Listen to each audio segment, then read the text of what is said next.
پیسہ جب آئے نا آپ کے پاس تو کام کم کرو، اپنے کاموں کو پھر دین کی تبلیغ میں زیادہ لگاؤ، باقی سارا کام کس سے لو؟ بولا ان کو کنٹرول کرنے کے لیے ایک اور بندہ رکھ لو. اگر پیسہ زیادہ ہے نہیں ہے تو پھر ایسا نہ ہو کہ وہ کنٹرولنگ میں ہی سارا پیسہ خرچ ہو جائے آپ کا. تو میرا اپنا اصول یہی ہے، میرا جو اپنا لائف اسٹائل ہے نا وہ یہی ہے کہ اپنے آپ کو زیادہ سے زیادہ فارغ کرو.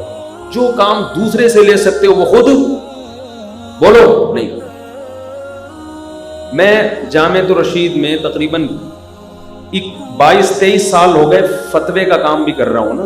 مسائل آتے ہیں وہ لکھتا ہوں میں، مسائل آتے ہیں کہ میں اپنے شو مارنے کے لیے نہیں بتا رہا آپ کو، میں آپ کو موٹیویشن کے لیے کہ یہ زندگی کا اصول بنا لو. فتویٰ لکھتا ہوں میں، جو مسائل آتے ہیں پھر سینئر مفتیان کرام اس کو دیکھتے ہیں. تو اب میں کیا کرتا ہوں کہ بھائی میں فتویٰ لکھ رہا ہوں، کمپوز کر رہا ہوں، ٹھیک ہے نا، پھر اس پہ حدیث تلاش کرنی ہے، وہ لگانی ہے، پھر اس قرآن کی آیت تو دلائل لکھتے ہیں، پھر فقہ کی عبارتیں، ایسے پورا فتویٰ ہوتا ہے کمپلیٹ. تو اب میں کیا کرتا ہوں کہ یار یہ میں بیٹھ کے گھنٹہ کیوں لکھوں؟ یہ کام تو کوئی بھی کر سکتا ہے نا، کمپوزر سے کرواؤ یہ کام، ٹھیک ہے نا، یہ کام کس سے کرواؤ؟ تو میرا اب ٹائم کم خرچ ہو رہا ہے، آؤٹ پٹ زیادہ ہے. تو آپ کے اگر کچھ بھی مالی حیثیت آپ کی اللہ نے اس میں کچھ برکت دی ہے تو اس پیسوں کو سب سے زیادہ ٹائم بچانے میں استعمال کرو، پھر بچا کے اس ٹائم کو اس کام میں لگاؤ جو دوسرے نہیں کر سکتے. یہ کام تو کمپوزر بھی کر لے گا نا. ارے حضرت مولانا شبیر احمد عثمانی رحمۃ اللہ علیہ فرماتے تھے ایک عالم دین اگر سبیل لگا کے بیٹھ جائے لوگوں کو پانی پلانے کے لیے کہ پیاسوں کو میں کیا پلاؤں گا؟ پانی، تو وہ گنہگار ہوگا. وجہ اس کی ہے کہ یہ کام کوئی بھی کر سکتا ہے. تمہیں جو اللہ نے علم دیا ہے اس علم کو علمی صلاحیتوں میں لگاؤ. اس کام کے لیے آپ کسی اور کو بٹھا دو کہ بھئی مٹکوں سے پانی پلائے کرے لوگوں کو، یا لوگوں کو ترغیب دو. اگر پیسے دے کے نہیں بٹھا سکتے تو ترغیب دے کے بٹھا دو نا، ثواب تو ہے نا اس میں.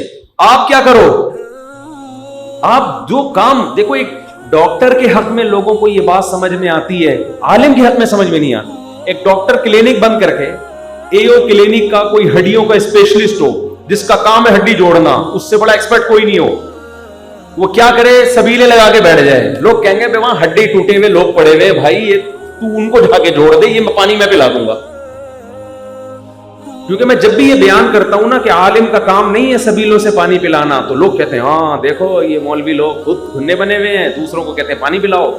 بھائی آپ کے پاس علم ہے تو آپ اس سے اونچا کام کرو نا.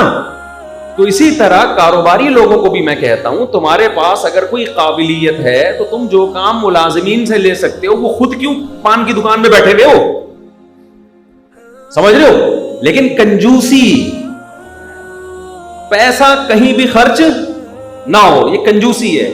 اس پیسہ خرچ کرنے کا فائدہ ہوتا ہے درجنوں لوگوں کو آپ کی وجہ سے ملازمت مل جاتی ہے، ان کا بھی بیچاروں کا پیٹ بھرتا ہے. میں ایک بڑے جنرل اسٹور گیا شاپنگ کے لیے فرسٹ ٹائم 4-5 سال پہلے. 3 گھر تھے نا، تو کسی نے کہا کہ آپ جو محلے کی راشن سے دکان لیتے ہو، دکان سے راشن لیتے ہو، تو آپ جاؤ بڑے اسٹور پہ، ہول سیل کے حساب سے ملے گا، آپ کی اتنی بچت ہوگی اور پورے مہینے کا راشن آ جائے گا ایک ہی دفعہ، بچت بھی دبا کے ہوگی. سمجھ رہے ہیں؟ میں چلا گیا، میں نے کہا چلو یار، لوگ ساری دنیا ہی مجھے پاگل کہہ رہی ہے کہ مفتی صاحب 3 گھروں کا راشن ایک چھوٹی سی دکان سے آ رہا ہے تو اس کی ریٹ بھی زیادہ ہے اور ٹینشن بھی زیادہ ہے، تو کیوں نہ آپ پیسہ بچاؤ. بھائی کیا خیال ہے؟ بڑے اسٹور سے لو. آپ دیکھا ہوگا بڑے بڑے اسٹوروں پہ کتنا رش ہوتا ہے. ہم بھی نکل لیے 2 تاریخ یا 3 تاریخ کو، ایک دوست کو لیا، ہم نے کہا چلو بھائی. اب ہم وہ ٹرالی لے کے گھوم رہے. او بھائی یہ والا شیمپو کہاں ہے؟ وہ ادھر رکھا ہوا ہے، وہاں جا رہے ہیں شیمپو لینے کے لیے. یوں کر کے دیکھ رہے ہیں کون سا والا شیمپو گھر والوں نے لکھا ہوا. چل بھائی یہ شیمپو اچھی بھی ہے. تو بندے سے پوچھنا پڑتا ہے نا، پہلے تو بندہ ہی کون ہے پہلے تو وہ تلاش کرو، کس سے پوچھیں. تو وہ وہاں رکھا ہوا ہے، ادھر جا کے وہاں سے ادھر جا کے 1.5 گھنٹہ ہمارا برباد ہو گیا. پھر ہم عجیب سے نا 1.5-2 گھنٹے تو گئے تیل لینے. اس کے بعد ہم نکلے, تو گرم مسالہ وہاں سے لینا ہے, تو چٹنی مسالہ وہاں سے لینا ہے, تو زیرہ وہاں سے لینا ہے, تو فلانا. وہ پاگل ہو کے میں نکلا نا وہاں سے. اس کے بعد میں نے اس بندے کے ذمے لگایا کہ یار کیلکولیشن کر بچت کتنی ہوئی ہے, 3 گھروں کا سودا لیا ہے, تو ذرا کیلکولیشن کر کے, کیلکولیشن اور کیلکولیٹر کو پتہ ہی ہوگا, ذرا بتا یار. تو پتہ نہیں کتنی بچت ہوئی تھی, 1000 روپے کی, 1500 کی, 2000 کی. میں نے کہا یار یہ بیچارہ غریب جو دکان کھول کے بیٹھا ہوا ہے, چھوٹا سا کھوکھا, یہ اس کا حق نہیں ہے کہ 1000 اس کو دے دو؟ کیا خیال ہے؟ نہیں ہے بات میرا خیال. میں نے کہا یہ اس بیچارہ یہ کہ پاگل ہے یہ کہ چوری کرے گا, یہ ڈاکے ڈالے گا.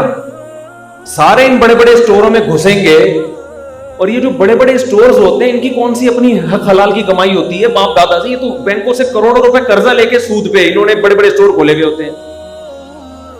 جو محلے میں بیٹھا ہوا ہے نا دکان کھول کے, اس نے خون پسینہ اس کے باپ دادا سے جو وراثت ملی اور اپنا خون پسینہ مل کے آج اس نے ایک چھوٹا سا جنرل اسٹور بنایا ہوتا ہے. اس کو بینک تو قرضہ دے گا ہی نہیں کہ تیرے پاس ہے کیا. اور بڑے بڑے اسٹورز کیا کرتے ہیں, اربوں روپے, کروڑوں روپے کا سود پہ قرضہ لیا, حرام قرضہ, بڑے بڑے اسٹور بنا لیے. یہ پیسے کی تقسیم یہ نیچرل نہیں ہے. تبھی تو مالدار مالدار سے مالدار اور غریب غریب سے غریب تر ہوتا ہے, اسی سودی نظام کی وجہ سے. حلال حرام کی بات نہیں ہے, بڑے بڑے اسٹور سے آپ شاپنگ کر سکتے ہیں, لیکن ہماری غیرت میری تو کم از کم نہیں برداشت کرتی کہ یار وہ 1000 آدمی محلے کے اس دکاندار کو پکڑا دے. تو ہمیں تو اتنی آسانی ہے, ہم تو نہ جا کے شیمپو تلاش کر رہے ہوتے ہیں دکان پہ, جنرل اسٹور والے کو بولتے ہیں بھائی یہ پرچی ہے سودے کی. میرا وصول یہی ہے, 3 گھروں کی پرچیاں بھجوا دیتا ہوں, بلکہ اب تو واٹس ایپ کر دیتا ہوں دکان والے کو. وہ تمیز سے خود ہی ٹینشن لیتا ہے, سمجھ رہے ہیں نا, خود ایک ایک چیز تلاش کرے گا اور گھر پہنچا دے گا رش. چل بھائی, اس میں اگر آپ کے 1000-1500 زیادہ چلے گئے تو کون سی قیام پیسہ, 1000 روپے میں آپ کے 2 گھنٹے اگر بچ گئے تو ٹائم بھی تو ایک قیمتی چیز ہے. نہیں آئی بات سمجھ میں؟ آپ کہہ رہے ہو پیسہ قیمتی چیز ہے, تو کیا ٹائم قیمتی نہیں ہے؟ پیسہ خدا کی قسم 100 بار جا کے واپس آ سکتا ہے. آپ کا جو ٹائم جنرل اسٹور میں 2 گھنٹے کسی بڑے شاپنگ مال میں گزر گئے, قیامت آ جائے گی, ایڑیاں رگڑو گی, یہ 2 گھنٹے آپ کو واپس نہیں ملیں گے. اور یہ کسی کھاتے میں نہیں, کوئی ثواب میں نہیں آ رہی ہے. اس 2 گھنٹے میں آدمی کیا کچھ نہیں کر سکتا. اور بدنظری الگ, ہم تو 3 ہو گئی ہماری اللہ, لیکن جو کنوارے چھڑے چھاٹ ہیں, میں جس کو لے کر گیا تھا اس کی 1 تھی. اب وہ باہر نکل کے کہہ رہا ہے یار میں تو عجیب, اتنی انٹیاں گھوم رہی ہیں یہاں پہ اور اتنے عجیب فیشنیبل خواتین ہیں. میں نے کہا تم ہی لے کر آئے ہو ہمیں, ہمارا تو کوئی موڈ. اور ٹینشن میں وہ بیچارہ دیندار تھا, تو دیندار ہی کو ٹینشن ہوتی ہے نا, دنیا دار آدمی کو کیا ٹینشن ہوگا. چلو کہہ رہا 2000 میں کوئی اتنا گھٹیا سو, اگر 2000 بھی بچ گئے, 2000 بھی بچ گئے اور ناشتہ بھی ہو گیا تو اس کے تو مزے ہیں. اور بہت سے لوگ جاتے ہی اس چکر میں ہیں انٹیاں دیکھنے کے لیے. وہ کہتے ہیں شیمپو کون خریدنے جا رہا ہے, شیمپو کون خریدنے جا رہا ہے, رونقیں لگی ہوئی ہے. خیر وہ زیادہ میں ان چیزوں میں نہیں جاتا. تو بدنظری کا گناہ الگ ہو رہا ہے. حدیث میں آتا ہے بدترین جگہ بازار ہیں اور بہترین جگہ مسجدیں ہیں. بازار میں جا کے انسان کی روحانی کیفیت ختم ہوتی ہے, سکون برباد ہوتا ہے, دنیا کی محبت پیدا ہوتی ہے. بازار جائیں ضرورت کے لیے, اس سے انسان کی روحانی کیفیت ختم ہوتی ہے, دنیا کی محبت پیدا ہوتی ہے. جب آپ مارکیٹوں میں جاؤ گے آپ دیکھو کہ دولت پیسہ اور لوگ خرید, جو مالدار لوگ ہیں وہ کیا کیا خرید, غریب آدمی تو وہاں کہے گا یار میری بیگم نے مسور کی دال لکھی ہوئی ہے اور یہ دیکھو کیا کیا لے کے جا رہا ہے یہاں پہ. دنیا کی محبت. تبھی جب بڑے بڑے شاپنگ مالز میں جایا کرو تو واپسی پہ قبرستان کا چکر لگاتے ہوئے آیا, تھوڑا سا وہاں سے ٹن مارا. ہمارے یہاں تو اللہ کا شکر ہے جتنے بھی شاپنگ مال ہیں بیچ میں قبرستان سب کے پڑتے ہیں. ادھر جاؤ ادھر قبرستان, ادھر جاؤ ادھر قبرستان. تو واپسی پہ قبرستان دیکھا کرو کہ یہ بھی بڑے بڑے جنرل اسٹور سے شاپنگ کیا, بلکہ بہت سو کے تو اپنے اسٹورز تھے. ایسا لیٹے ہیں نا قبر میں جا کے کہ پاکستان کی پولیس بھی ان کو نہیں اٹھا سکتی. نا پولیس تو ہر ایک اچھے اچھوں کو اٹھا دیتی ہے.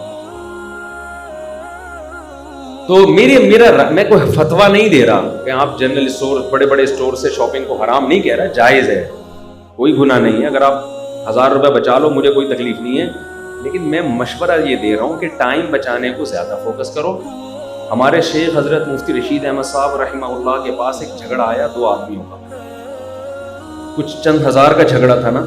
حضرت کو انہوں نے بنا دیا ثالث کہ آپ فیصلہ کریں. اب حضرت نے جب ان کا دیکھا تو حضرت کو لگا اس میں ٹائم بہت لگے گا, اور حضرت درمیان میں ثالث بن بھی چکے تھے. تو جس نے دعویٰ کیا تھا نا اس نے میرے اتنے 1000 دینے, حضرت نے کہا تو یہ مجھ سے لے لے, میری بھی جان چھوڑ دے اور اس کی بھی جان چھوڑ دے. سمجھ رہے؟ وہ حیران ہو رہا ہے کہ میں اس سے آپ دے رہا ہوں. انہوں نے کہا بھائی میری نظر میں جتنے پیسے کا تو مطالبہ کر رہا ہے نا, ٹائم کی ویلیو ان پیسوں سے زیادہ. تو خاندانی لوگوں تو ایسے ہی ہوتے ہیں بھائی کہ ٹائم اور پیسوں میں سے وہ کس کو ترجیح دیتے ہیں؟ وہ ٹائم کو. ہاں اتنا پیسہ لگ رہا ہے ٹائم کہ آپ کو پھر بعد میں سارا ٹائم پیسہ کمانے میں لگ رہا ہے, وہ تو اتنا نہیں ہو جتنا افورڈ کر سکتا ہے آدمی. میرا خیال ہے 1000 روپے میں اگر آپ کے 2 گھنٹے بچ رہے ہیں گھر کی شاپنگ میں, تو ایک نارمل, تو بہت غریب ہے بیچارہ وہ تو چلو ٹھیک ہے, اس کے لیے تو مجبوری ہے. نارمل آدمی جو متوسط گھرانے کے لوگ ہیں, 2 وجہ سے 2 چیزیں سوچا کریں. ٹائم کو زیادہ فوکس کریں کہ یار پیسہ چلا جائے کوئی مسئلہ نہیں. نمبر 2 اس غریب کو فوکس کریں جو آپ کے محلے میں ایک دکان کھول کے بیٹھا.